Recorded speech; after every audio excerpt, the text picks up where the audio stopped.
I got on the roof. I walked as I saw like where I was going to jump, and I knew exactly the point on the building. Wow. Because I planned, this is the highest point that's going to land on concrete.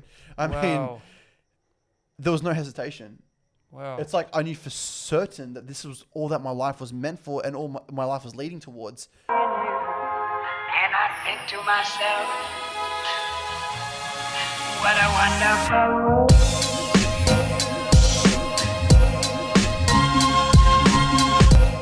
The Lebbie podcast is the best podcast in the area, and you can't change my mind. Guys, welcome back to the best podcast in the area.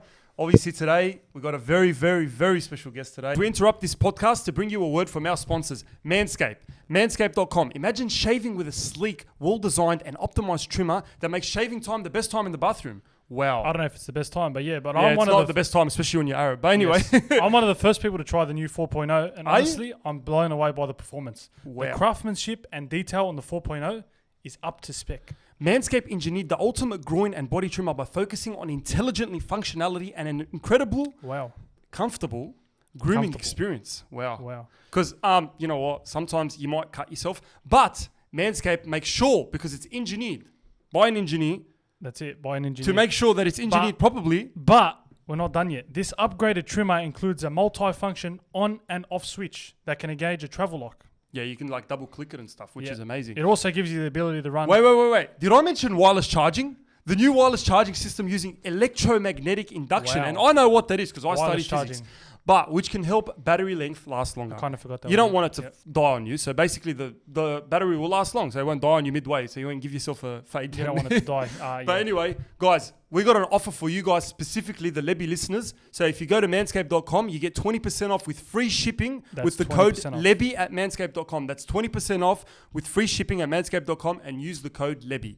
What are you Unlock waiting your for? confidence and always use the right tools and get the job done with Manscaped. Go Now for back to the podcast. And I've been wanting to get him on for a while, right? So usually we get sort of, and we spoke about this just before the podcast, we have a certain type of guest that we get. Usually we get TikTokers, get comedians and things like that. But I think there's a pressing issue. There's a very pressing issue that I talk about a lot, but not on the podcast. I've sort of held back from talking about it because I wanted to bring someone like yourself who knows a lot about it on the topic, and that's mental health. And obviously you're a big advocate for mental health, and you have an amazing story to share with us today. And I've followed, let me just say, I've followed your stuff for like a while now, and I've read stuff that you've put out. I've watched a lot of your videos, but I don't know the full detail of your story. And that's the reason why I got you on today, because I think a lot of people from my community, a lot of communities sort of listen to the podcast, and I want them to sort of get that exposure to a person like yourself who has, pretty much been through hell. And so you're a mental health advocate, you're a suicide attempt survivor, you're a youth advocate, and you're a motivational speaker. And today I just want you to sort of start off with your story, because like as much as I can talk right now, I'm excited myself to sort of hear the story and to sort of gain that exposure, and I want the audience to gain that exposure as well. So I don't know where you want to start from. So like you can start, because I want you to go through the whole story. I want you to say how it led to that point where you attempted to take your own life, and basically that day, the days following. And I know you brought a journal with you today that we just spoke about that you haven't really read, which was fascinating to me because like it's been 3 years or Well, it's been a 6 while. years since my injury. Well, 6 but years, yeah. But yeah, we'll talk about the journal in a sec. But yeah.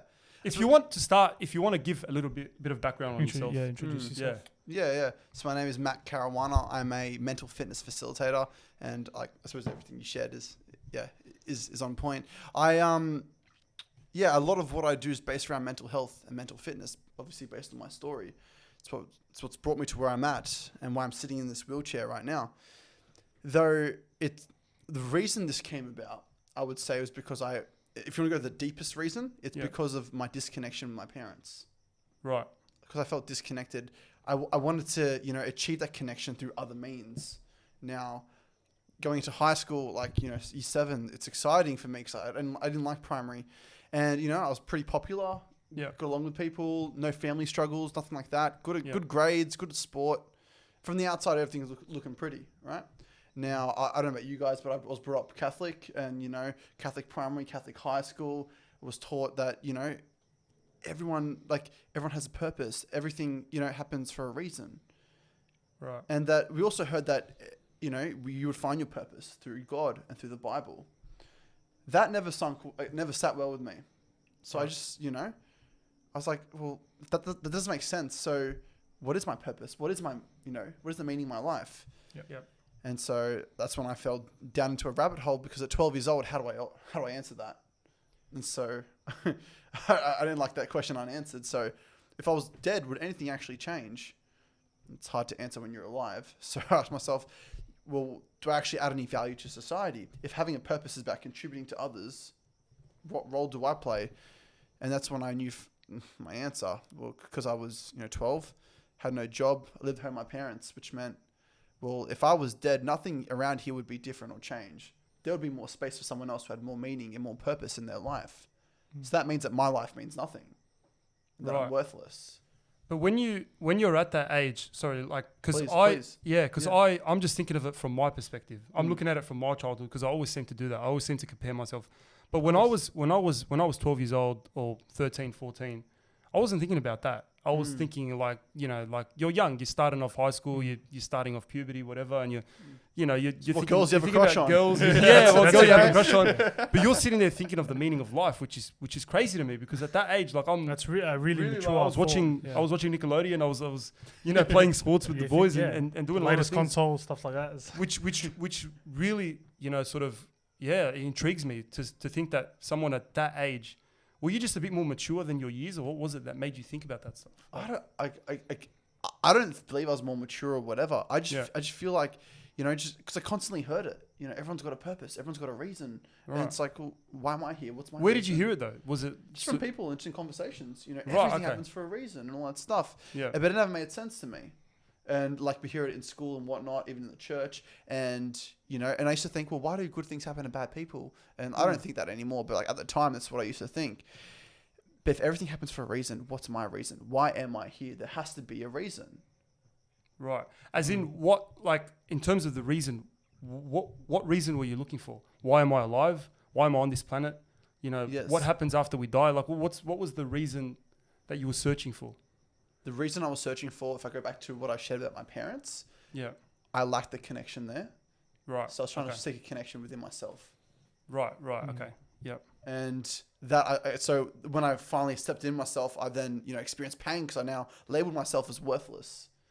And so now I don't I not only don't like myself, I'm dwelling on these questions, trying to change them, but I don't want to tell anyone.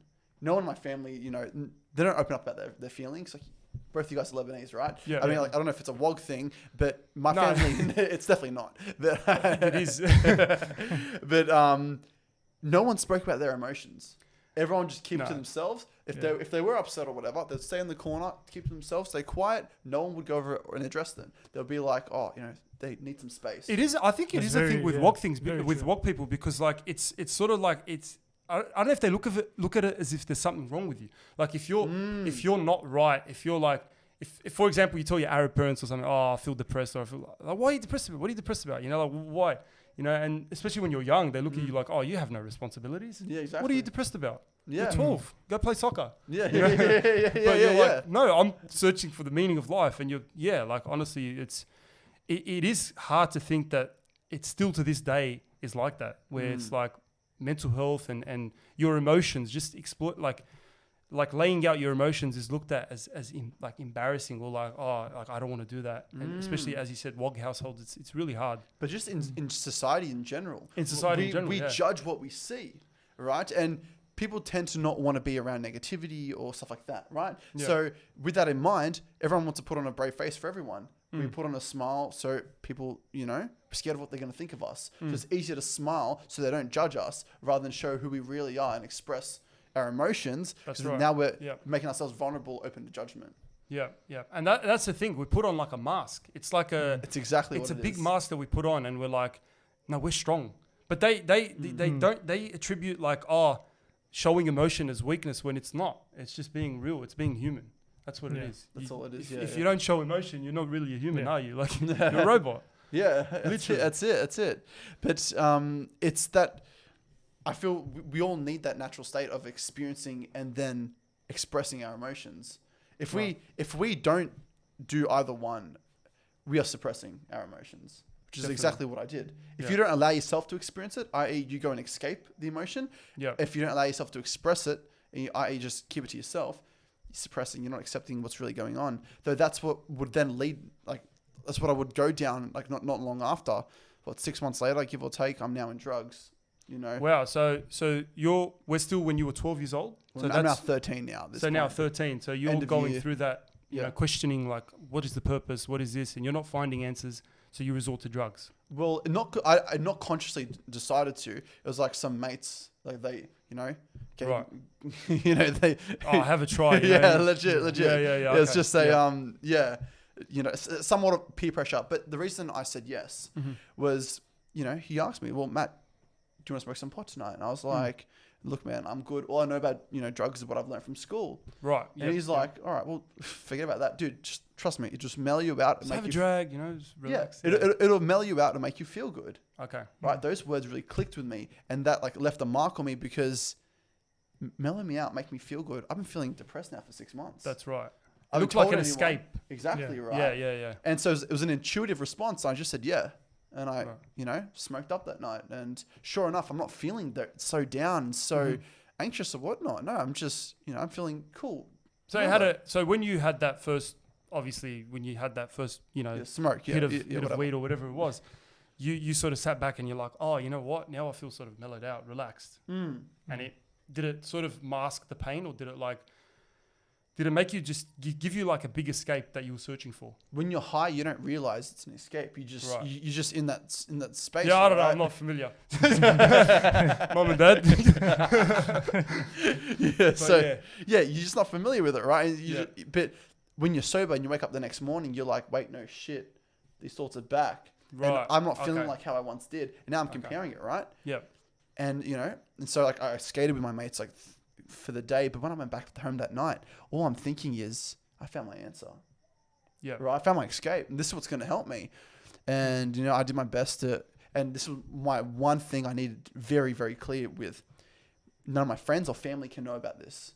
Why? Everyone at school, everyone in my grade shunned one girl because she had smoked weed and because she had Right. had sex with a guy from outside of school. Right. Okay. And she got slammed and she ended up leaving school.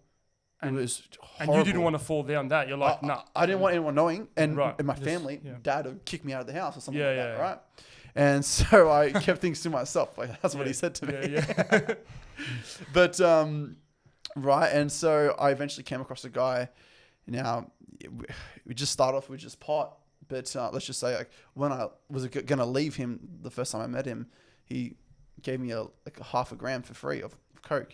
Yeah. And let's just say that hooked me. Right. Like, he okay. just like, Coke is different. Coke is like, it's not like weed. It's just, It's very different, yeah. And Yeah. But the thing was, yeah, he was like, "Look, man, it's your first line. It's not gonna kill you. I'll do it with you." yeah.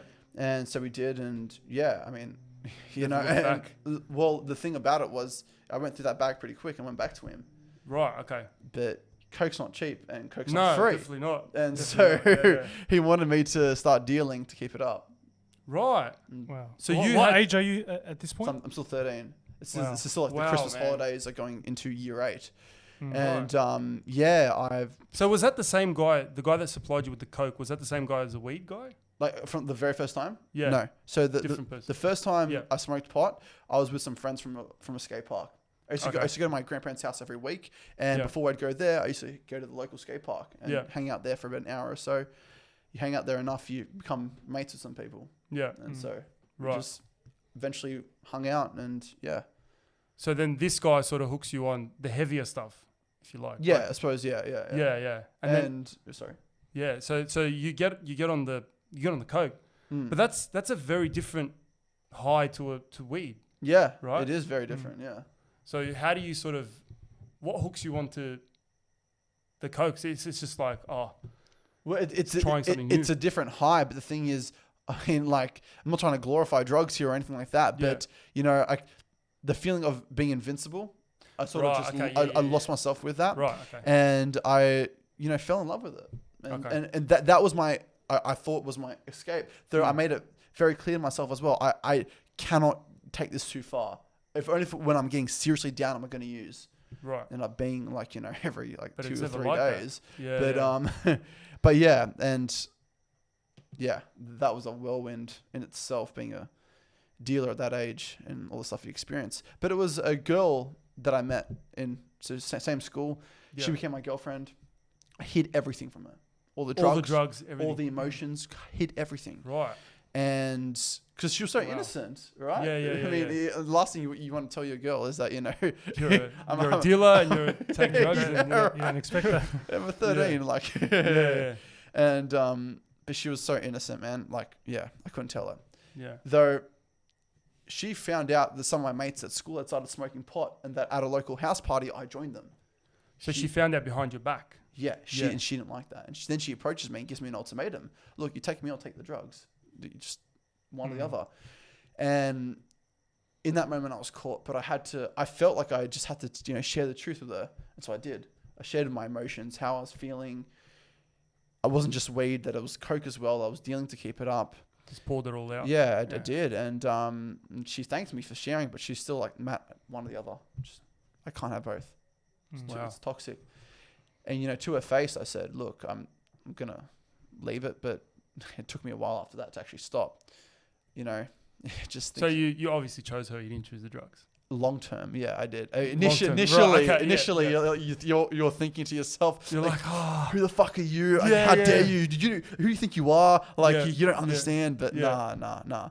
But that was I got to say, her doing that was a brilliant thing. Like, it was at that time. It's a blessing. A blessing for like, especially being so young. Like, she could have just went, no, you know, it doesn't matter. It is what it is. Yeah. But like, she actually, you know, being 13, 14, and saying it's either me or the drugs, and giving you that ultimatum. It's like a first wake up call kind of thing. First wake up call. It was, yeah. Even though I didn't view it as an issue. No. Right? I mean, yeah. But at that time, when she gave you the ultimatum, how often were you taking drugs? Were you like full blown? Like, no, I wasn't full blown. It was like I said, every 2 to 3 days I was, you know, right, having a bump or whatever. Yeah. But yeah, just, you know, that really challenged me, because she's only been in my life for 4 months, but I've been using this for 8 months. I mean, what is she? I've known the drugs more than you. Yeah, exactly. You know what I mean? Exactly. Like, you actually think like that. You do. The drugs becomes like a person. You can't sort of like. Well, it becomes your connection, because and that's the connection I was craving this entire time. Yeah. And she wants to take that away from me. Yeah. Right. Exactly. Right. Interesting. So you just said that. So you found the connection through the drugs. Well, I thought it was. You thought it was. It's an illusion, but yes. It's an illusion. Yeah. Yeah. And, you know, it was November that year. So it took me 3 months to actually get off everything. Yeah. Well, let's just say it was just coke at the time. Yeah. But and then I started getting into other habits. So I started, you know, DJing, playing guitar, going to the gym. So gym was the start Good of habits in a way. Yeah. Yes. Yeah. So. Yeah. With the gym. So when I got off drugs, when I got off coke, I was extremely skinny. Right. So here we go. Everyone in my family's like, Matt, you need to start eating more. They're freaking out and all this stuff. Yeah. And you see these models, right? The six pack, the muscles, and jacked, absolutely right? jacked. When you go to gyms, those big guys that you see, you know. That's it. That's what you want to become. All natty. Yeah. And so I started going to the gym. Yeah. The thing was, when I started the gym, quickly people, not just in my grade, but older grade, started realizing at school, like, I'll never forget, I was in the change rooms. It's like a couple weeks after starting the gym. Yeah. And the boys that were 2 grades above me were saying, Matt, you're bulking up, you're jacked, holy shit. And you were like just going to the gym, like eating right. Yeah. Right. And so, wait. And so, hear me out, right? Yeah. All this external validation coming on. Yeah. Holy shit, look at Matt. Even at the end of that year, right? At the end of the year, it was year 9 camp. Oh, I'll never forget this, because we're out on the beach. Out on the beach, took off my shirt. Yeah. And one of my mates came to me and said, "Oi, sir was talking shit about you. He was saying you're on gear and all this stuff." And I'm like, right, wow. And then now they're asking, "Are you on steroids? Are you and you were all natty. You were all natty at that point. I always told everyone, I suppose so. Right. I'm natty, right? Yeah, okay. Or Yeah. I would change it up and I play with it. But I was fixated and I loved the idea that people thought that I was on steroids. Validation. Exactly. Yeah. The connection. That Right. was that was my illusion of connection at the time. Yeah. And so, end of year holidays, I'm thinking to myself, I want to come back 6 weeks from now and no one's going to recognize me. I want to put on all this weight, and I did. And let's just say I ended up bulking for 8 months, put on 30 kilos. Wow. In 4 months, I dropped 20 of it.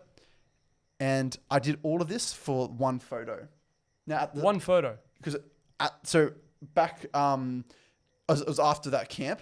Yeah. I had this vision on my profile photo to be me at this particular pose. I knew what pose it was going to be. I knew how I was going to look. Shredded. And let's just say I nailed it. Like, Okay. let's say So you look shredded. Yeah. Right. I achieved it, right? Yep. And I posted it. And dude, if there was a front or a smile to put on for the world that I'm doing good, it was this. All the Right. likes. I'd love to see this photo. All the likes, comments. yeah. It's still up. Yeah. Likes, comments, friend requests, messages from girls, all that jazz was all coming in, right? Right. So, and I've gotten all Top of the world. That's it, right? Literally. That's Yeah. it. And Yeah. everyone views me like that. It's funny because a week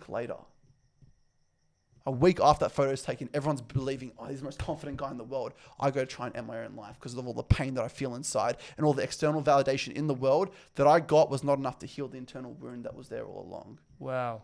So, hang on. So you put that photo, and then a week later, tried to end your life. Go and try to, end my life. Because that validation kind of wears off. Is that what it is? Well, there's that, but it's also a false image. You're putting on a show for putting what? on a show. Yeah. Exactly right. That's all it is. And my whole journey was that. Hiding my emotions, keeping them to myself, not showing anyone how I was really feeling.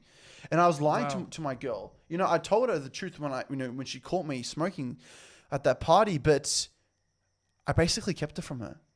I didn't want to tell anyone. Kept it all to myself, man.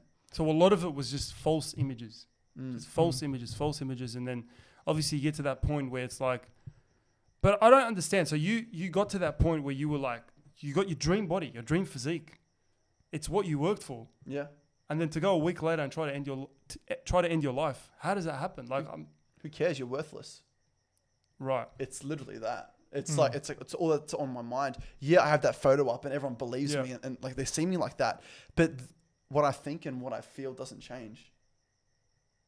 Right? Those beliefs are still solid. Right. If anything, they're more solid because now I'm relying on something external to affect me internally. Right. That's that's an empty bucket right there. Right. It can't be. You can't fill that one up. So it was just a big disguise, and that validation wasn't enough because you still didn't find that connection you were looking for. Yeah. Right. And I'm still sort of like, how does someone get to the point?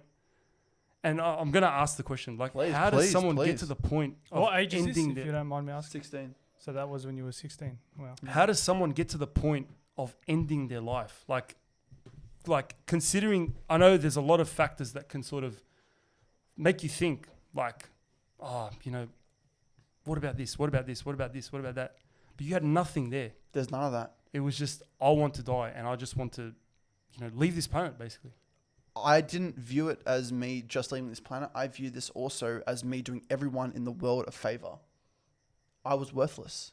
I was taking up space for someone else who had more meaning in their life. Why was I still here? And I believed that for so long. And yeah, I've got the body and everything, but that doesn't change the beliefs. The beliefs stay the same until something shifts them. Right. And the thing was, they didn't shift.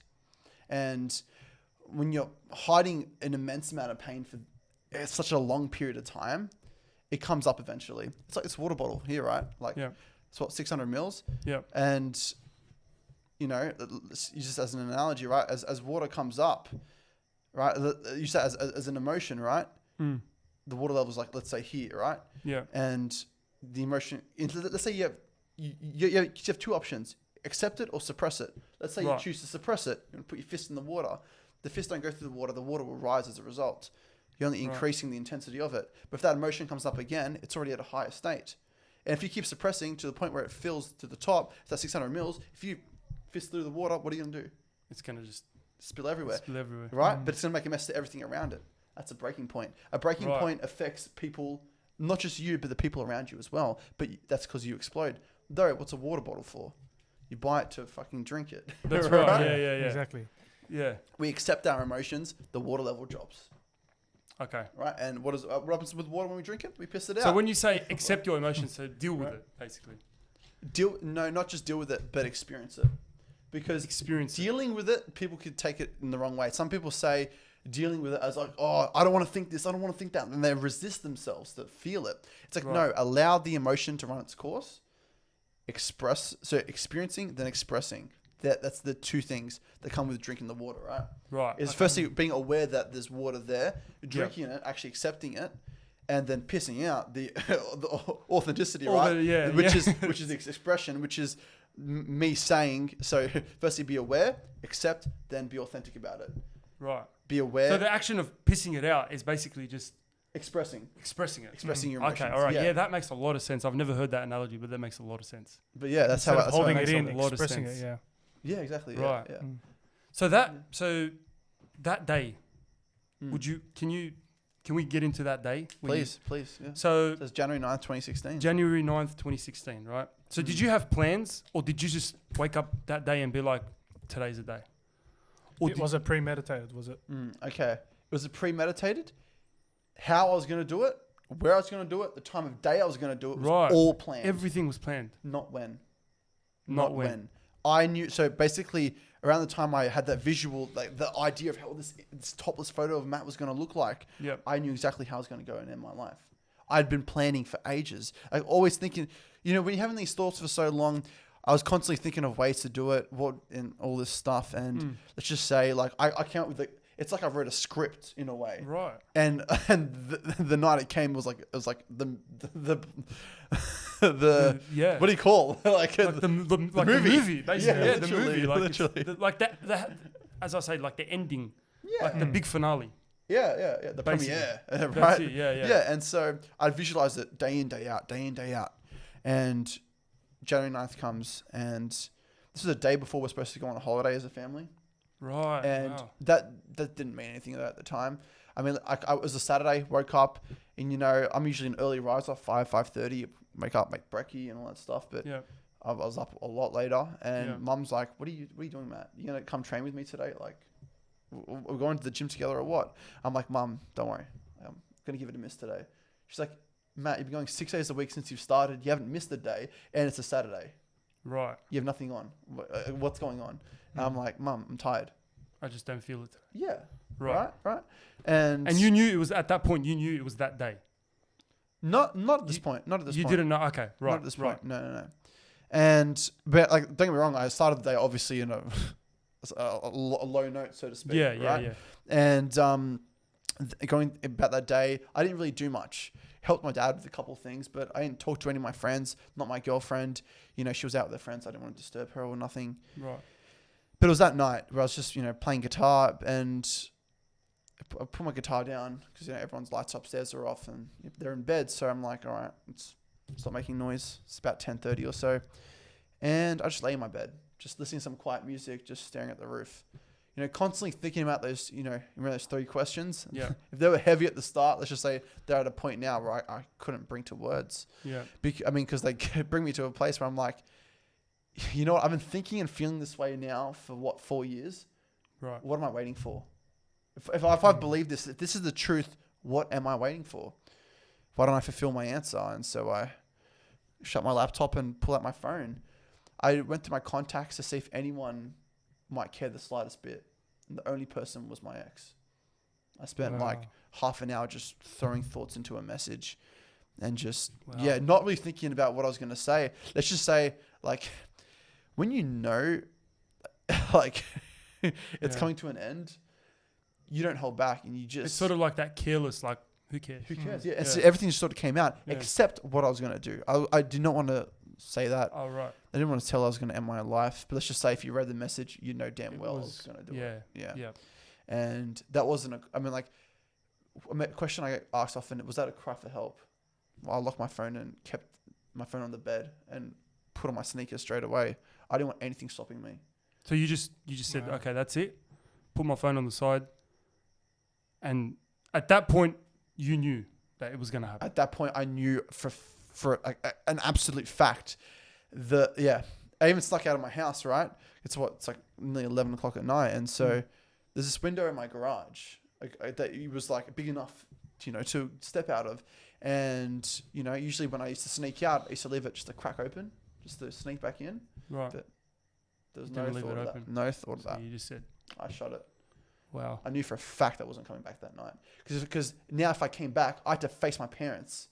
Because now the house is locked, I need to weigh in. But not only do I need to face my parents, why are we out? Now I've got to tell them the truth.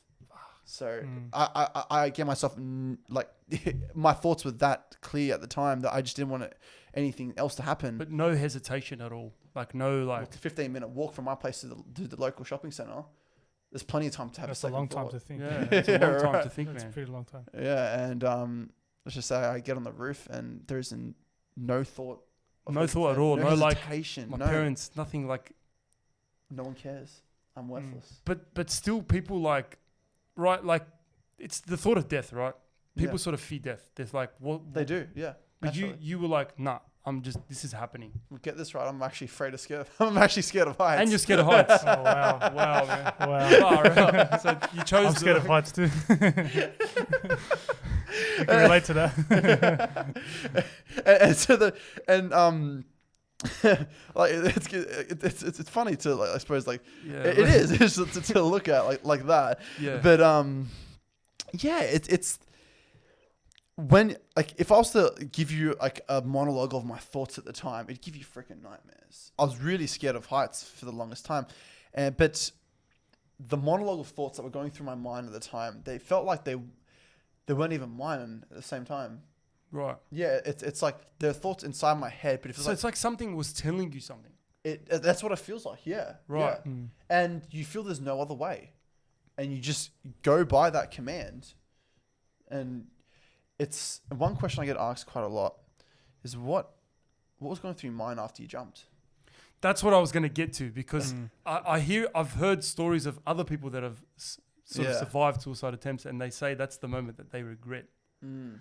Or so leading up just before you jumped, still no hesitation. You would like, No last ditch I'm going to do thoughts. this. No, like, even like just a bit of nerves or anything. Or I played the movie out how I had it in my mind almost exactly out in real life. I got on the roof. I walked as I saw like where I was going to jump, and I knew exactly the point on the building. Wow. Because I planned this is the highest point that's going to land on concrete.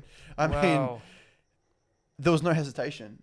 wow. It's like I knew for certain that this was all that my life was meant for and all my life was leading towards. That I started running, slam my hands on the railing and throw myself off.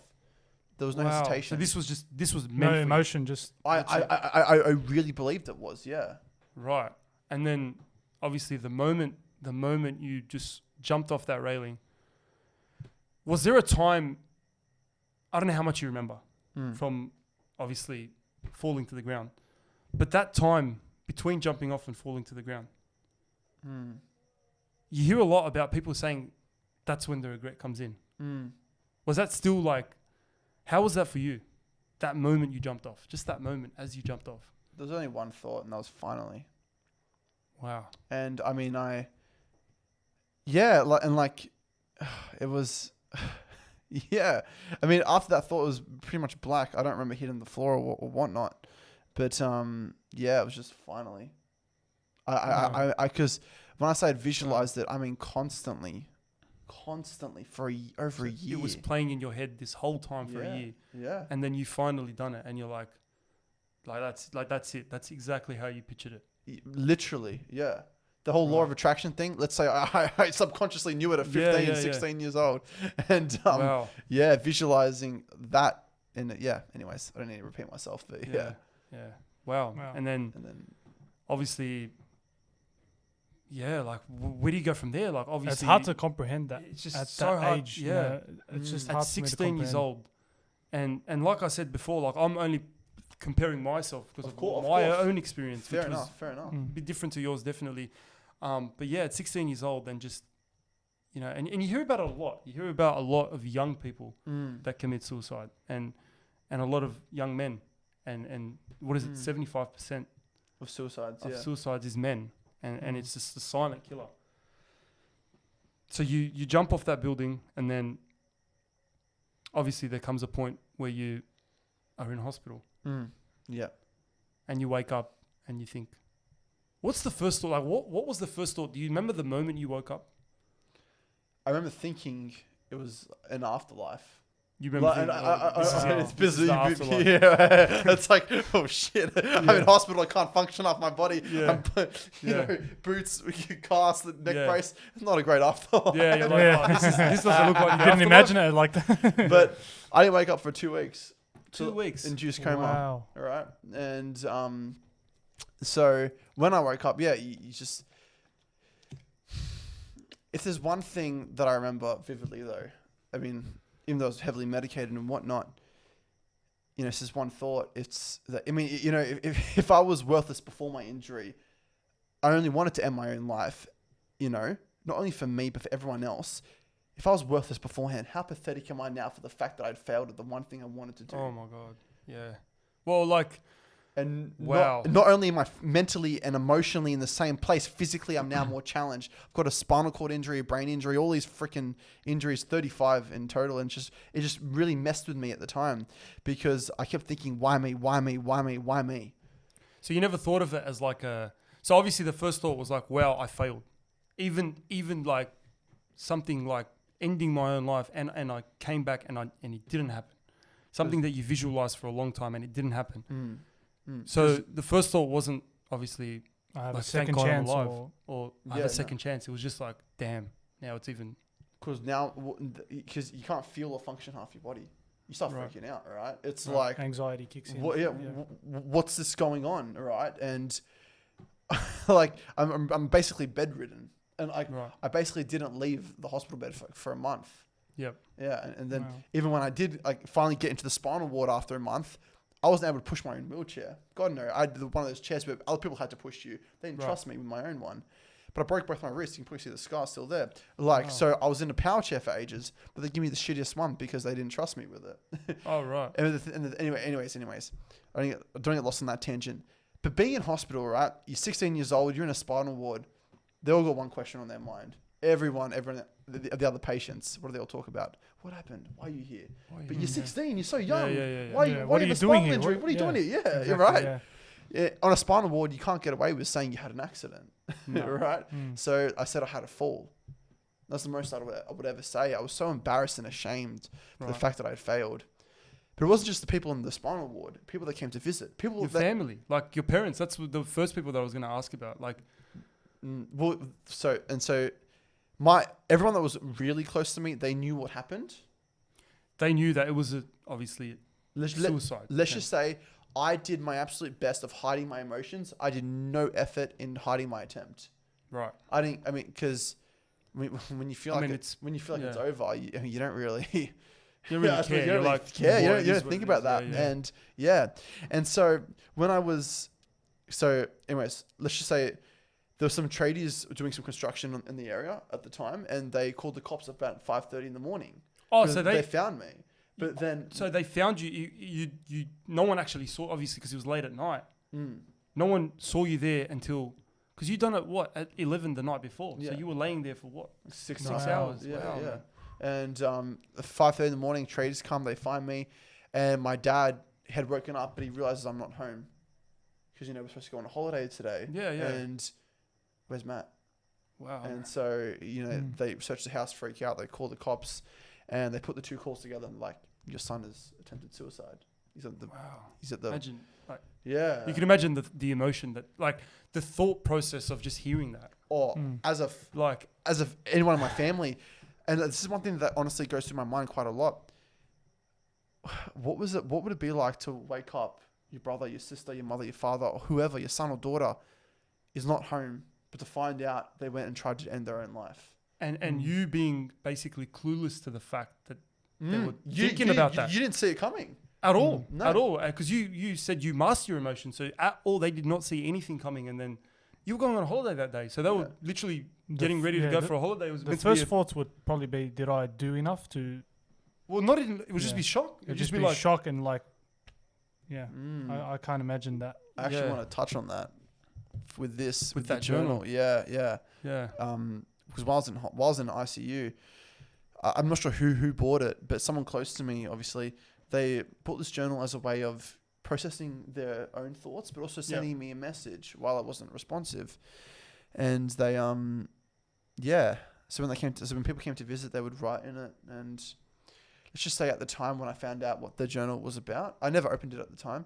Yeah. I was like, I don't want anything to do with it. just like too much. Leave it. Yeah. Yeah, right. Yeah. And the way I was thinking at the time, I was just like, piss off. I don't want anything to do with it. Yep. Never opened it. And yeah. So it was Anyways, literally just close people in your family writing in this. Anyone that would visit you would write in this journal I never saw anyone write in it. because I you was- were I was- unresponsive. Yeah, I was Yeah. unresponsive and wasn't awake. Right. But yeah. That's crazy, man. And I think it's an amazing thing that they did that because in those 2 weeks it would have been, you obviously were unresponsive, so you would have known what the emotions everyone was going through, and it would have been a bit of a blur for a lot of people, Oh yeah. like your parents, like people, you know, that are very close to you. It would have been a big blur. Like for the first 2 weeks, just the shock, everything just rushing in, and that journal to be able to sit there and write and express emotions. I think, it's very valuable. Well, it's Yeah, very valuable. Yeah, it's a very Mm. powerful way for them Yeah. to not only share their support and love, but also for them to process. Yeah. And but anyways, so I'm in hospital, right? And everyone's asking me, what happened? People in public, people that come to Everyone's just visit, like, everyone wants to know who's this kid in the chair, right? And anyways, it's the week before I left hospital, so it's now 3.5, nearly 4 months into my hospital stay. Yeah. And I went with my mum from St. Leonard's, went to Penrith to get these 2 piercings on my eyebrow. Right. And got them done, and I Yeah. was feeling happy. I was like, Yeah. I was like, check me out, right? Yeah, Something. I liked it. bling, you know? That's it, eh? Yeah. And I liked it, but it was the train ride back to the hospital. Man, this complete bogan just comes on the train, and I never met him in my life. And he just before he even sits down. So this was like how long after the incident? So this is like nearly 4 months. Right. Okay. Yeah, So after my you injury, were yeah. just like, you went to get your piercing and you're just on the train now. Just Yeah, with my mum, still in hospital, but like I'm there to get my piercing, got it done, train ride back. This guy comes on the train. Now, before he even sits down, he looks to his right. He's just like, what did you do to yourself? looks at you. Yeah. Right. He's Because just, you were obviously in the wheelchair. well, and 16 years old, scrawny, Yeah. skinny. Yeah, who's this kid in the wheelchair? What happened Yeah. to you? What What'd happened you to do you? to What could yourself? possibly happen to you? That Yeah, right. Yeah. At that age, yeah. And dude, I can't tell you guys, like, it just sort of just came out. I never told anyone. I always said I had a fall, I had an accident, but maybe how happy I felt because of these piercings, but Yeah. also how blunt and abrupt he was. He was pretty loud. Yeah. It just came out, and I said I attempted suicide. Wow. Yeah. So you and just ripped it off like a bandit, like just told the guy. yeah, and he laughed at me. He said, "It's pretty fucking stupid, wasn't it?" Wow. Okay, well, it is someone, but I mean, Not what I expected, but yeah. it's not what I expected. Yeah. But and so Did you have a laugh about it at least at the time, or was that just like? It's just like what? what's the thing, right? Like you don't know how to respond, Yeah, right? And it's so you just deal with him because it's a bit uncomfortable. Yeah. But you want to sit down across from me and have a conversation too. So Yeah. like, Wow. why not? Well, typical old. I mean, you said old Aussie bogans. Yeah. What the fuck happened to you? Honestly, like I'm not surprised. Yeah. If there was one stereotype One to thing fit that's that. yeah. And the next morning, man, I woke up with a sense of lightness, and it was just strange, right? And like, this was the first time I went and willingly saw my social worker without her having to chase me up. Right. Partly because I wanted to show her my piercings, but partly because I actually want to share it with that guy on the train That said. story, yeah. It's like, Yeah. Wow. what the hell happened, right? Yeah. And, she said, Matt, this is the first time you've told the truth for 4 months, Yeah. right? And Yeah. you've woken up feeling lighter. I Yeah. don't know, Matt, put the two together. And she asked me a question that I swear will never leave me because I didn't want to hear it at the time. Right. What if you were to open up to the people close to you in life?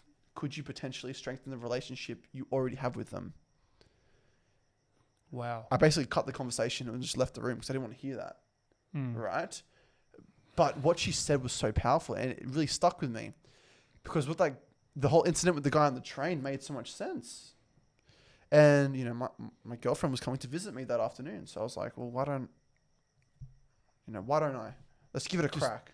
Try and open up. Yeah. And I did. And yeah, let's just say, not only was she in tears, so was I. In that moment, she said, Matt, this is the first time in our relationship where I never felt closer to you, and I've never loved you more. Wow. Now, this is my thought process at that time, right? Here I am 4 months ago. I was bulked up, ripped, skinny, not skinny, like lean, Shredded, muscular, shredded, right? Mm. Looking great physically. Now I'm in hospital in a wheelchair, not able to function or feel half my body. Vulnerable, Yeah. Right? And you know, all these injuries, and I've all my weight's just dropped. I mean, why would you love me? But she did. And she said, Matt, it's because you were real for the first time. And that just struck me. She connected to the real Matt, not the previous version of the Matt. real you. That's it. Not the front. The version that facade. people wanted you to be was the previous version, but now you're being true to yourself. Basically yourself. Exactly, yeah. And this is the first time she saw that. And, you know, our relationship grew closer. My social work was right. And so I was like, well, maybe I'll talk to some of my mates. And don't get me wrong, not everyone knows how to, firstly, have these conversations. It's hard with mates, man. It's hard to deal with, right? And a lot of my mates, they didn't want to, we sort of just drifted. But I found out who my true mates were and who valued me as much as I valued them. And that was really key for me. Because I had some, you know, true friendships. And the two people who I swore were never going to know, and where this, I suppose, all sort of stemmed from, though it's not their fault, my parents, who I felt really disconnected with, I started finally opening up to them. Telling them the story, basically. And I told them everything, right? Yeah. And it's like, naturally, our relationship just grew closer. Because now they were seeing Matt for Matt, not Matt for the front he wants you to see. Right. And before, you would never open up to him about... No. Would, like, in terms of relationship before that, would you say it was a good relationship? So like, would you talk to him often? Would you like constantly, like, you know, as a son would do? I kept my distance. Right. Very much kept my distance. And like, it's like, we're never on bad terms, but it's always like, all right, this is what you get to see, and this is what I really am. Okay. Whether Whether it's with the drugs, whether it's with the whatever, right? The emotions, I just kept it all to myself. But you get to see the side of me. Yep. That was almost with everyone in my life when Right. it came to the emotions. But my parents a little bit more so, because you know, don't want to get kicked out of the house for whatever. It was as you go back to that, Yeah. like that WOG parent sort of like, I don't know. It's like hard. It's hard. I know it's because I don't know. Well, are your It's parents hard to open traditional? up, yeah. Fun? Are your parents like traditional? Not hardcore, Yeah. but yeah. Yeah, so if you, as you said, like they'd kick you out of the house and stuff. Obviously, that's It's what a normal parent would do. Yeah.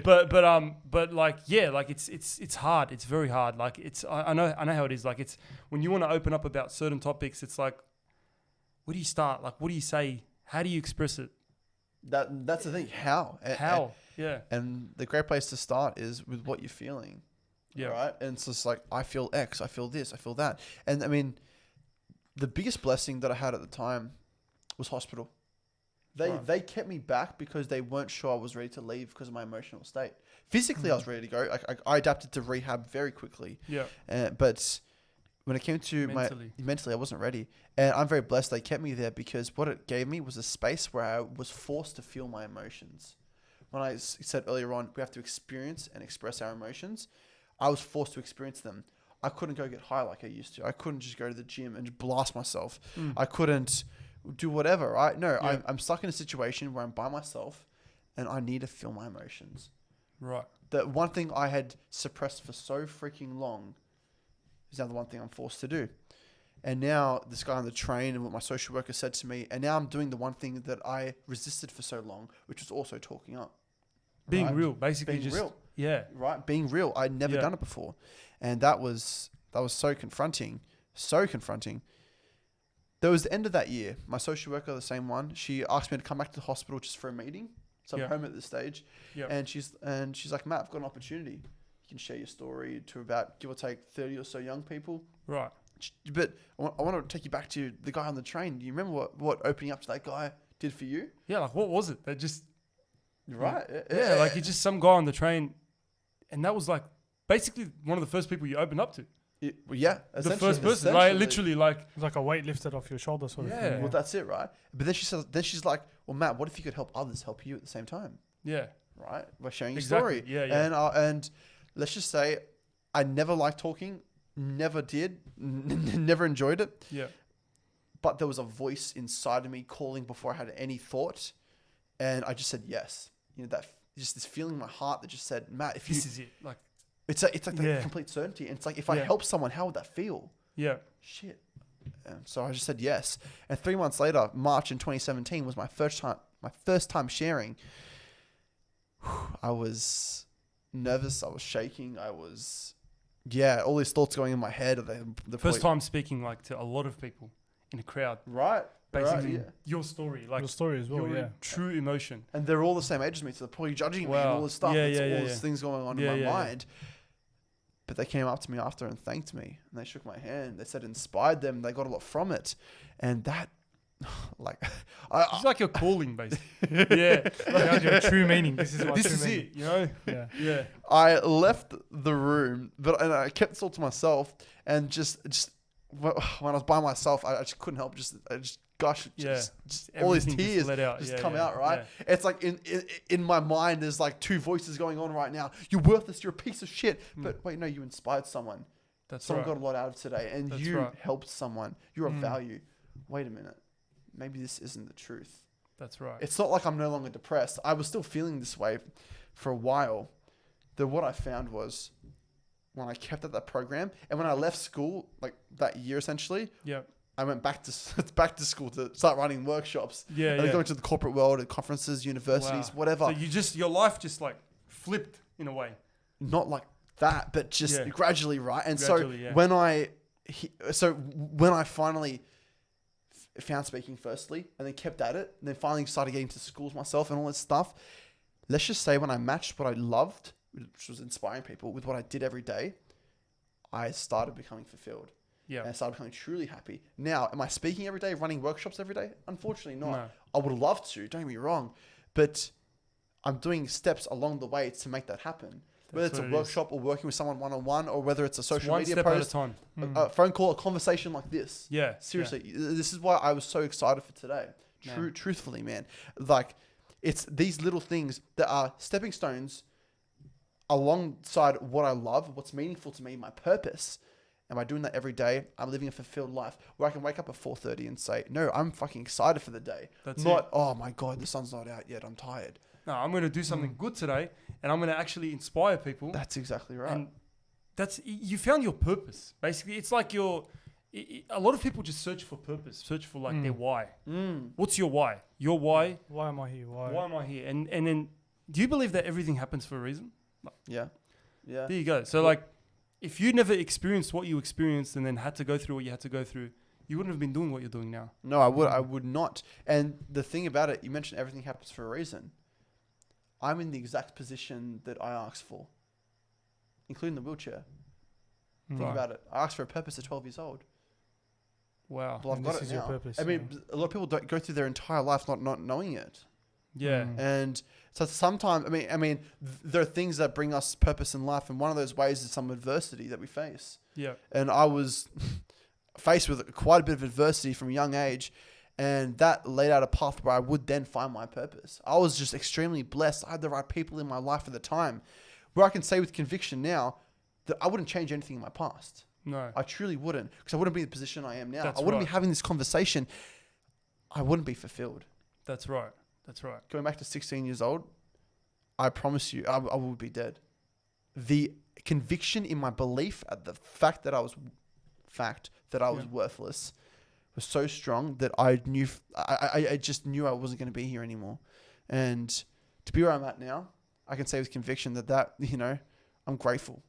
Yeah. Grateful, truly, man. Including this chair. I don't know if Yeah. you saw my story yesterday. This thing ain't permanent. No, I've literally seen videos of you like standing up, and people. I was going to talk about that. Like people take little things like walking walking on your 2 feet, you know, Yeah. for granted. Like, oh, it's just something we do every day. Mm. But you're fighting. You're literally fighting, and you're big on mental toughness, Yeah. right? Mental toughness. You got guys like obviously like David Goggins and things like that who are absolute savages, and in a way, you're everyone has like a goal, right? Everyone has like a goal, and you're working towards that. Yeah. Whether it's to just 1 step, 2 steps, 3 steps, but you're taking action. You could have just sat there and been like, oh, okay, I'm in a wheelchair. That's it. This is me. That's it. This is me for the rest of my life. I'm just gonna stay in a wheelchair, but no, you just said this is not permanent, because you know for a fact that you're gonna walk. Well, the thing is, you're not told that. You're told No. you will never walk again. You have That's what you're told. Yeah, because I have a quote unquote complete spinal cord injury, right? They say so incomplete. Basically, I don't know. Nothing here I can really use, but think of like a stick that's like half broken, right? Incomplete. There's still some nerve endings attached, so there's still some function going on. Mine's severed into 2. Mine's a complete injury. So you have no feelings like in your legs, or is there feelings in your legs? Well, I was taught you'll have no sensation, no function, Right. nothing, including bladder, bowel, and sexual function too. Right. Cool, it's all below here, right? Yeah, below the waist, basically. Well, I was blessed my injury was here. Yeah. I did damage to my neck at the very top, the very top vertebrae. It'll be Any more damage to the nerves, I would From the whole neck body, down, quad. basically. Yeah. Yeah. Exactly right. But I'm blessed it was T12. And yes, it was severed. I was taught there's no way nerve endings can attach, so no, it's impossible for you to have any sensation or function. right. Yeah, I'm doing sit to stands. I'm getting on the bike independently at the gym. I'm doing these things. Why is that the case? All of me, my body, mind, and spirit is in complete alignment with my goal. Not just physically doing the rehab, having my body in alignment, but the mind to say, no matter what appears in front of me, no, I'm going to stay resilient and persistent with my goal. And not just that, the spirit and the belief to say, I am going to walk again with complete conviction. That's right. That I do every day. And that's hard to do. It's hard Definitely to do. is. But someone like in a suit that has a degree in medical or whatever tells you something, you're going to believe them. You're going to say, oh, that's the truth. That's it. We're taught to they're believe the them, experts. We're right? taught to Yeah. believe them. They're the but experts, The yeah. experts. But you can defy that. So it's like, even at the gym, like something as simple as Yeah. we went through this 6-week program of like trying to better ourselves, because we never really done gym before. And this is all about building strength, mental toughness and things like that. We'd be on like 6 reps. We're like, that's it. That's my capacity. But then you just find 2 reps out of nowhere. It's just something You as find simple it as within that. you that You just extra find it push. within you. I don't know where you find it, but you always have find that it. extra push, that extra. It's all drive. mental. Boundaries are mental. Oh, yeah. Oh, You know, yeah. They yeah. really are. I mean, we Yeah. put them on ourselves, That's right. right? And like, it's such a, like in the whole like spinal community and whatnot, like I tend to Yeah. cop some flack Yeah. because I have a Well- complete injury and I have some function back and whatnot. So, and I mean, yeah. When you are making a stand against public belief, it's hard. It is hard. Yeah. It is hard. But you just need to stay firm with your belief That's and right. conviction, because if it's appearing true in your life, That's right. nothing else matters. Exactly. And you're just working towards that, and you're just defying odds, man. Like you're defying odds, and you're just a fighter. That's what it is. You've fought all this time, you went through what you went through, and you came out like you are now. And it's just the beginning of the journey, man. And you're just like fighting and, constantly overcoming obstacles. And I guess the next big thing is obviously getting up and taking those steps Yeah. and walking. And whether it takes a year, whether it takes 2 years, whatever it takes. You could tell me, Matt, you're 6 years post injury, but you're only halfway there. I'll tell you, good. I'm halfway there. You're I can do halfway it there. again. That's right. Right. That's right. Yeah. And yeah. Sorry, I'm gonna go on a tangent. Nah, it's all good, man. Like honestly, like that's, and you're big on fitness as well. Like I know, Yeah. you're pretty jacked. This guy's jacked. Jacked, like you work with what you have. Of course. That's yeah. what it is. You know what I mean? Like you're out there putting the work. Like I've seen the videos. You're doing pull-ups, doing things like that. And as I said, like everything happens for a reason. Because the reason you don't have feeling, like you had no feeling in your legs, and they told you all these things about your spinal cords and things like that. but you still had your upper body. You're still using that. Yeah. And that's your tool to fix your, basically, Yeah. get the rest of the body going. Exactly right. Yeah. And you know what? It's funny because at first you don't believe it and whatnot. Yeah. But you're just visualizing it and picturing. And one thing, because I went to the gym beforehand, like for my injury so much, Yeah. I just use that as my visual. Sit to stands or a squat Yeah. or a deadlift, right? Yeah. Exactly. It's yeah, like, yeah. and just, using that. And at first, we used to just lay on my bed and do heel slides. Bring the foot up and down the bed. That's all we used to do. Yeah. Like for a long time. And at first it was just me literally just visualizing. Just Right. visualizing. That's how it always starts. It's Yeah. always, all these goals, all these people, it started with a dream. Yeah. And it turns into reality. Like that's it. You stay firm on your belief and you just work towards it and don't let anyone tell you anything. Otherwise. 100%. You know what I mean? Like it's just all defying odds. Self-belief and Self-belief. That's what gets you and there. just, ignoring all that. Because a lot of people tell you can't do it. A lot of There's people, always going to be doubters. There's always going to be people tell you course. can't do that. But they're only sharing their perspective on it all and how they would react if they were in your situation. That's right. And like, for example, when I found speaking, I had people saying to me, Matt, you might want to get a real job. Yeah. Matt, I don't think speaking is Wow. going to cut it, sort of thing. How's speaking going to bring home the bacon, sort of thing. We hear that Yeah. over and over again. Yeah. To take that step and say, no, I'm going to do it. And, quitting the only job I really ever had after a month, just to say, no, I'm going to do this because I know with conviction that this is what I'm going to do. This is what fulfills me. And I know it's adding value to other people as well. That takes guts. 100%. Another thing I wanted to touch on as well was Are You Okay Day. So we see that a lot.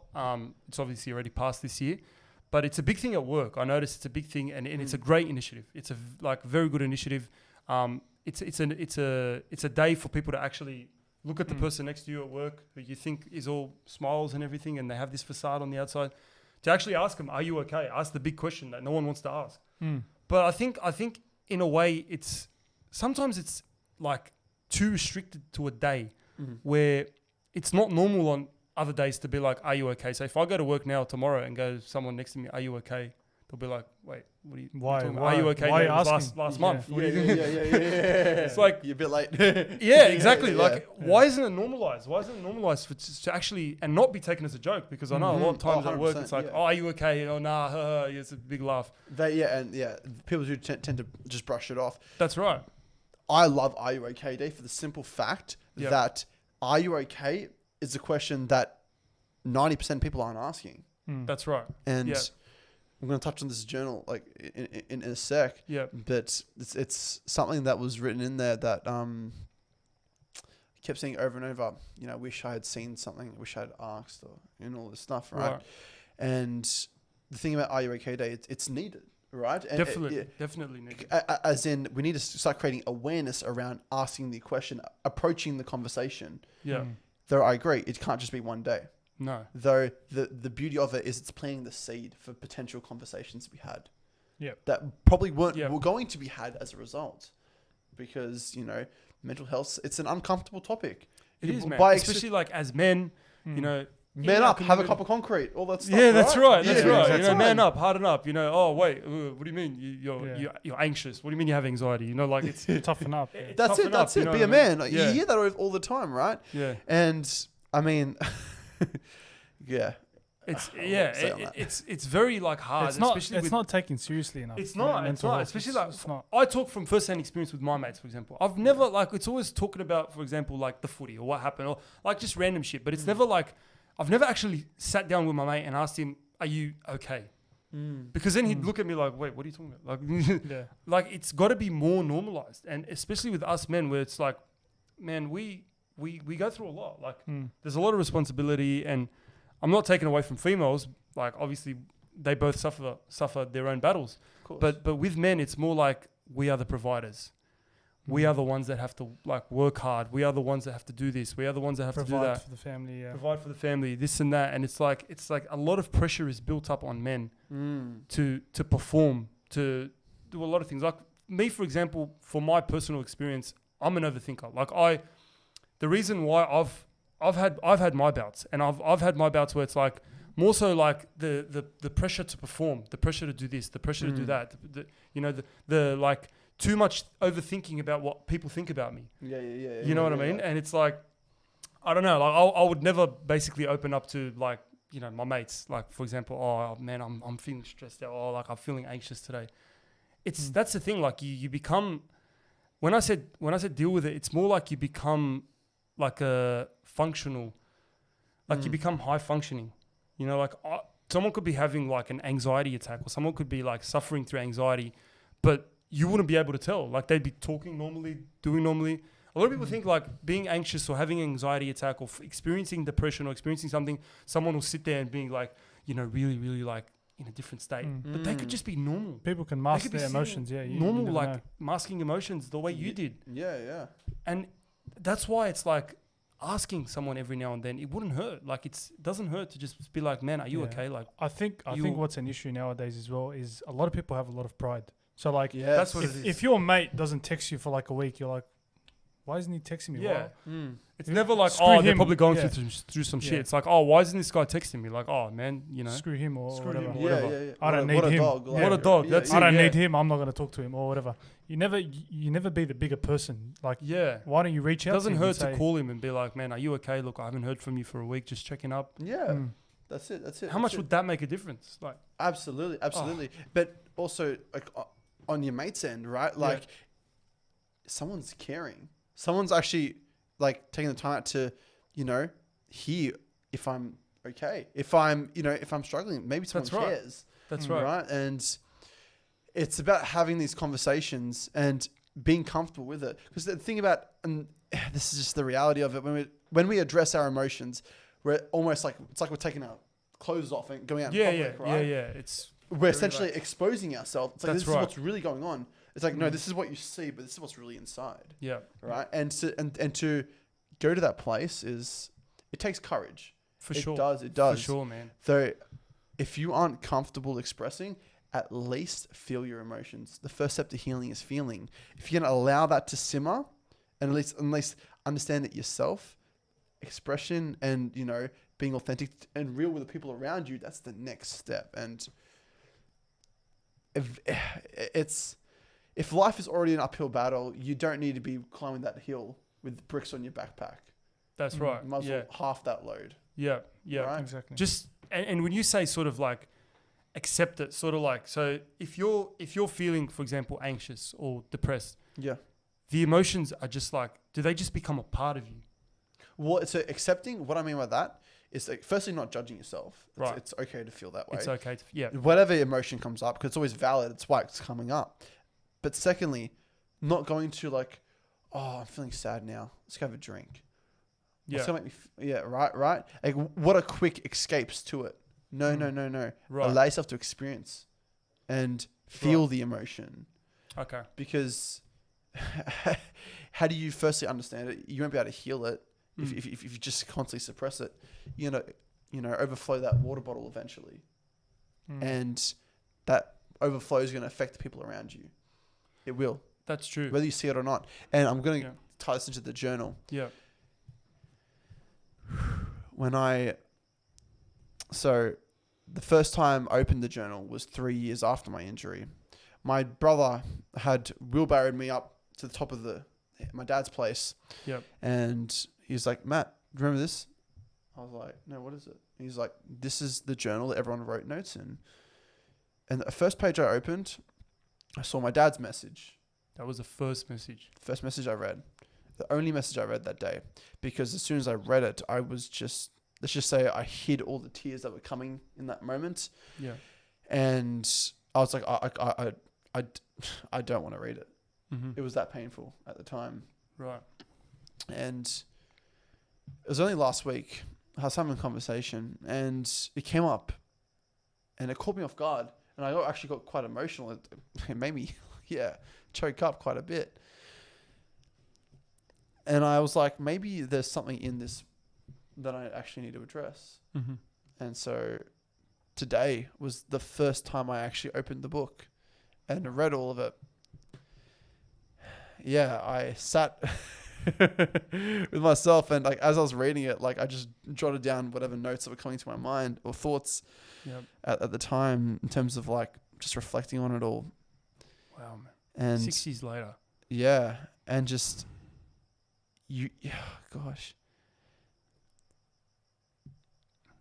It It's was all good, man. yeah. It's a lot to take it in. was Yeah. a really emotional Man, thing, it's man. 6 years, it like Oh well, this is stuff that's this is the thing, right? It's like all this time of believing you not only are you worthless, that no one loves you, no one cares about you. Yeah. And here I have messages from people who I thought not only did I think didn't care, people that I personally like didn't like and would judge and despise. They wrote messages in there showing their love and support. wow. People that would constantly hide their emotions, but then being completely vulnerable there. And you know, I mean, when I read the messages from my parents, that's when it That's when he hit home. yeah like, really hit home to me. Yeah. Yeah. But because they were the main ones that you didn't have that connection with, and you thought basically like just very disconnected. And then obviously reading that journal, and you know, I can only imagine what they've written. Like it's when you were in that state, you know, it's a yeah, lot to man, take in. it a lot was to take in. yeah, and so and the thing about this and the beauty of Are You Okay Day is like it's like I could read you the like the message at my back from my dad, and like he mentions that like he wishes he had saw it, he wished he had asked the right question or whatever, or done more or been more, whatever. The one message I really want to get out there is that if someone attempts suicide, it's never about anyone else. It's never about anyone else. No, God no.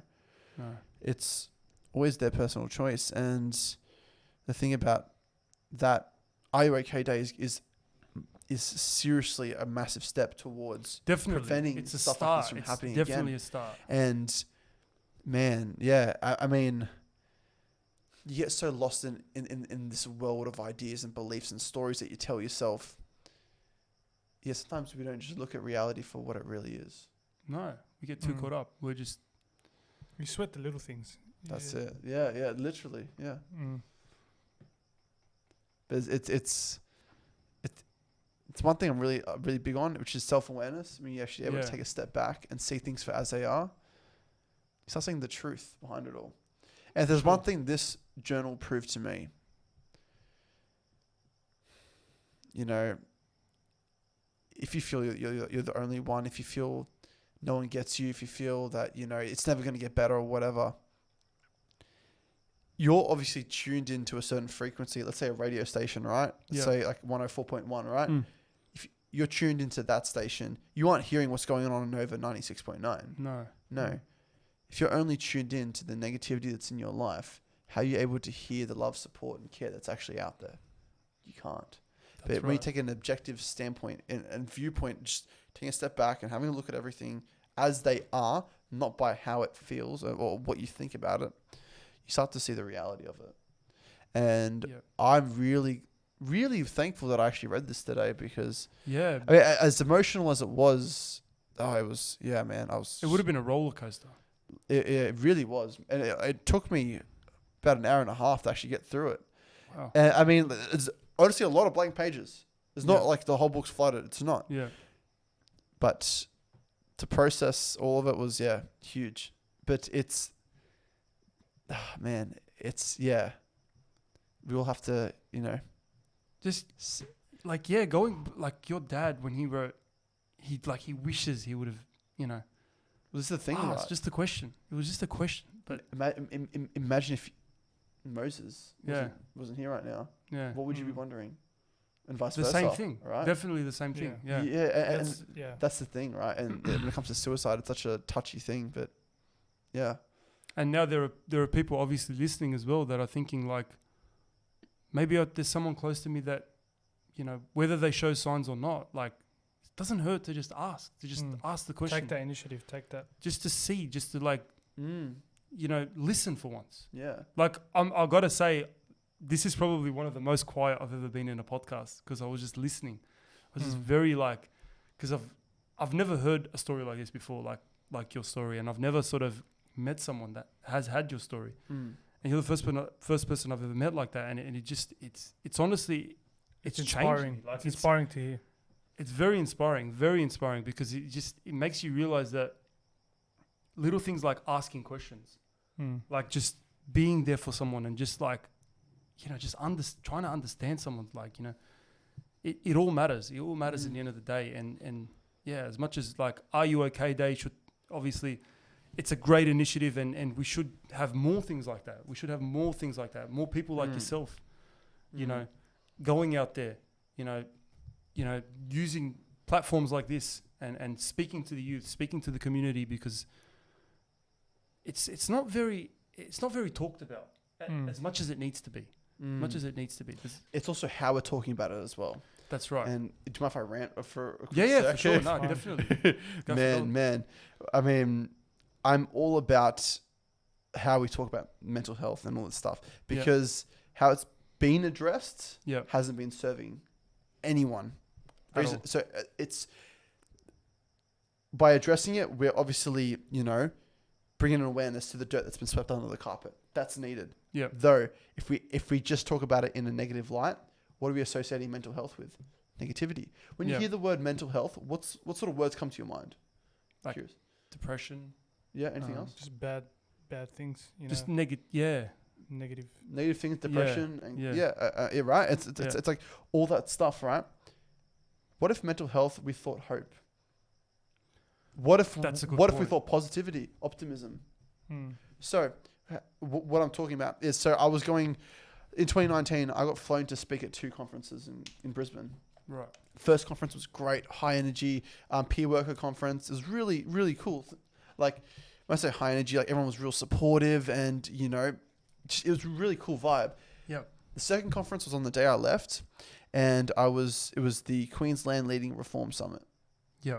Now, I will never forget this, because this event fired me up like nothing else. Constantly, I was hearing depression is a lifelong illness. We can't heal mental health struggles. Anxiety is something that people are crippled with for the rest of their lives. Something along those lines, over and over and over and over, by big name organizations, corporations that, you know, and get this right. I'm blessed to be in this room. And the reason I say that, there was 300 people in there. I'm talking big company CEOs, heads of HR. Wow. The Queensland Mental Health Commission put that event together. Even, no. These people have, their voices have a lot of weight. Power. That's it. And even the Premier of Queensland was there. And it's all these voices are hearing this. Yeah. And then, anyways, I'm part of a youth panel. We were the last thing on the day. The last thing people got to hear. And it's 4 people on the panel. The intention of the panel was the imagination declaration. What would you do differently in the world of mental health to improve things and make things better? Yeah. Very fair question. Now, there's a mid-20-year-old Aboriginal Torres Strait Islander. There was a young 18-year-old female. Then there was a young 18-year-old transgender female, male transitioning into a female. Yep. And there was me. I was 19 at the time. Yep. Now, 2 out of the 3 other people on this panel said they're stuck with depression and the anxiety for the rest of their lives. Right. What these organizations are saying has become public belief. That's dangerous. When it becomes public belief, then it becomes their reality. Right. Right? Yeah. Just like me walking, just like me visualizing my attempt, me visualizing that photo.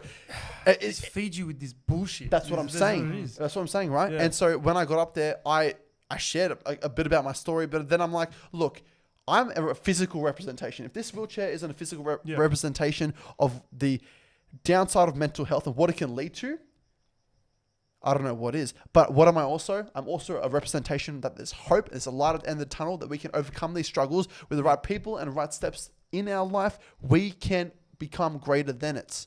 And I got some dirty looks from this crowd, from some of these organizations. Yeah. Though afterwards, I had a number of people come up and thanking me, Yeah. saying, Matt, thank you for being real. Thank you for actually addressing it how we thought it was. Yeah. But yeah, I mean, and clearly, this is the case. And my imagination declaration and what I'm so big on is we need to be talking about mental health. We need to address the downside that suicide rates are crazy and through the roof, and that, 1 in 5 Australians are going to be depressed and or anxious. Yeah. At least those that are diagnosed. Yeah. But we can't end the conversation there, because now we're attaching negativity. Negativity. That's exactly right. it. And we don't want to address it. Yeah. Though, if we have a story, if we address the dirt, kind of like a shit sandwich, right? When you give someone feedback, you butter them up to start off with, you give them the real thing, and then close them off with something nice. Yeah. Same with mental health. Why don't we address the bad stuff that we do, the reality of it, though share a story of hope, though share a story that, things can get better. Yeah. My intention with every workshop that I run is I leave people greater than when I found them. That people are left with a sense of hope, and they're not only left with a sense of hope, but with a level of insight about themselves, because they step within and they can rise as a result. That's what I'm all about. We need to be starting to talking about this from a place of hope, positivity, and optimism, rather than stuff that is detrimental to society. I'm so big on this. And For sure, man. yeah. Like that's you hit the nail on the head right there. Because if people just keep feeding this negative bullshit, then it's just going to be about negativity. People are going to think that's it. You There's need no to hope. show that there's light at the end of the tunnel. Exactly That's it, right. that's And you're positivity, literally an example that there's light at the end of the tunnel. Well, these corporations don't exist unless people are depressed, That's right. which is upsetting to say, but, Well, but I'm that's sorry, the I'm not going to reality. feed that agenda. Yeah. I'm sorry. For sure. No, I'm not about that. For sure.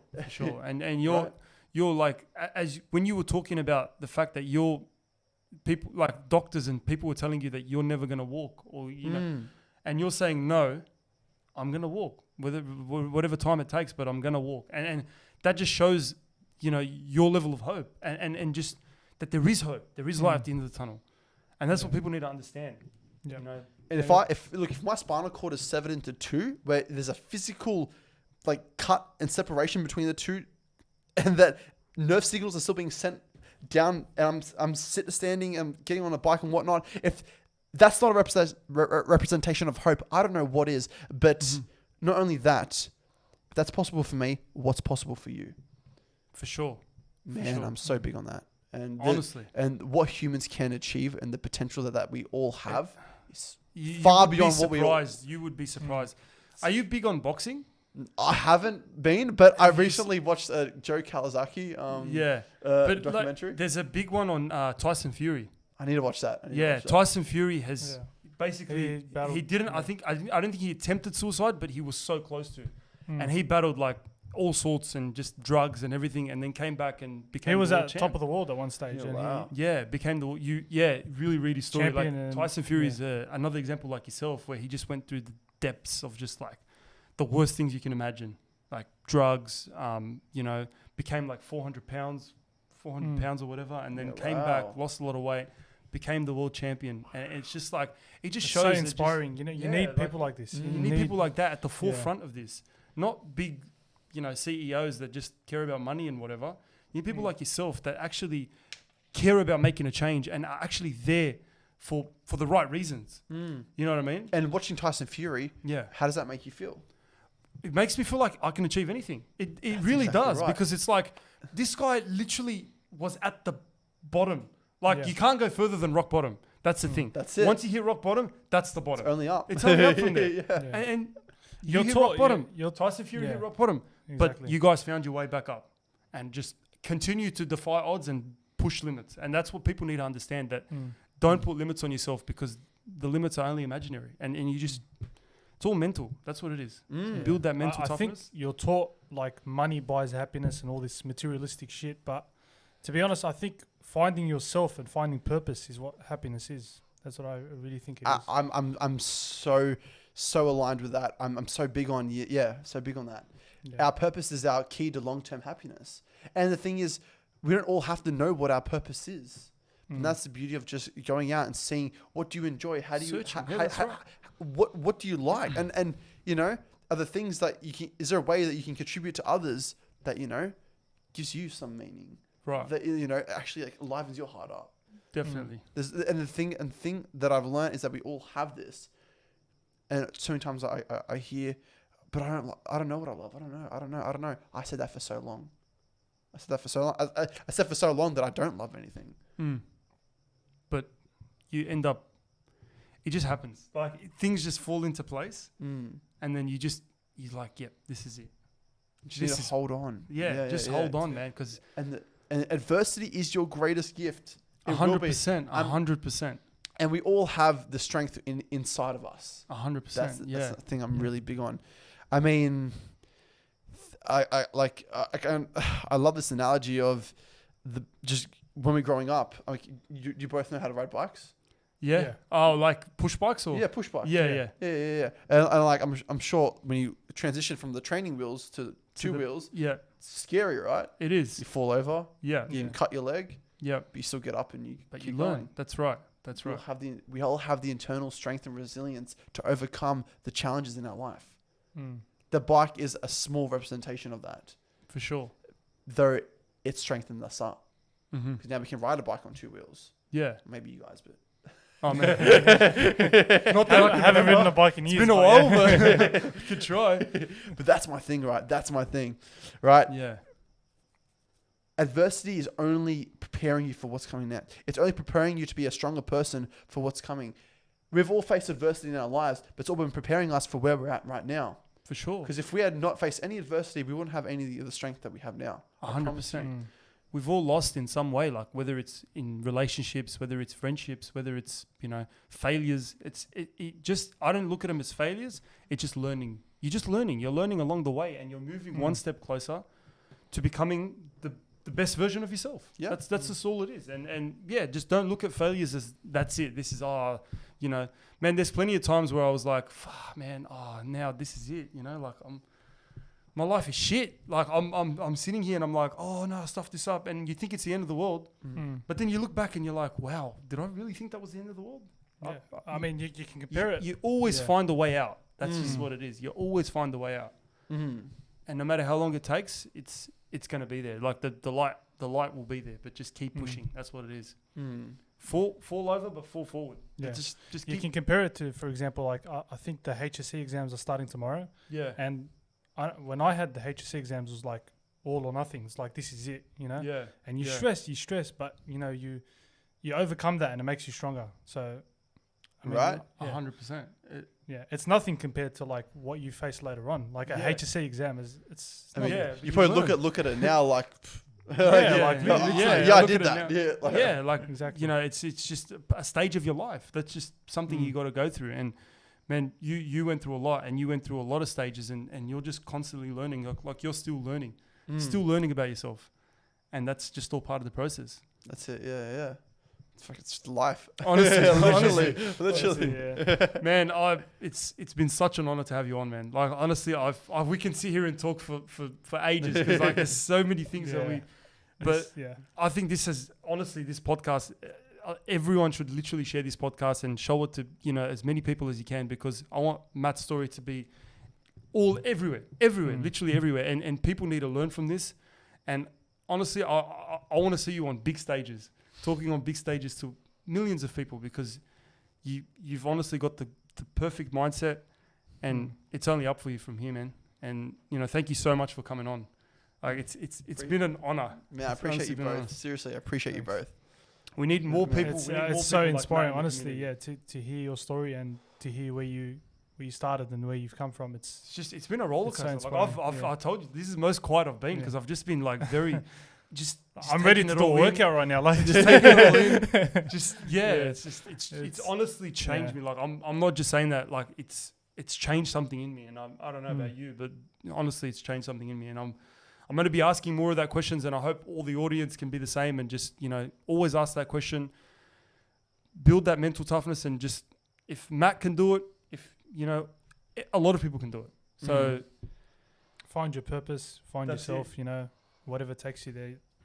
Everything happens for a reason, which is And while you're in the midst of it all, it's the hardest to see it.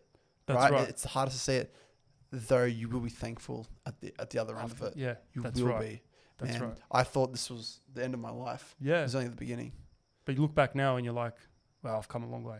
Yeah. Yeah. Yeah, man. Did you have anything else? that was. Oh yeah, that was just so good. Yeah. Thanks for coming on, Matt.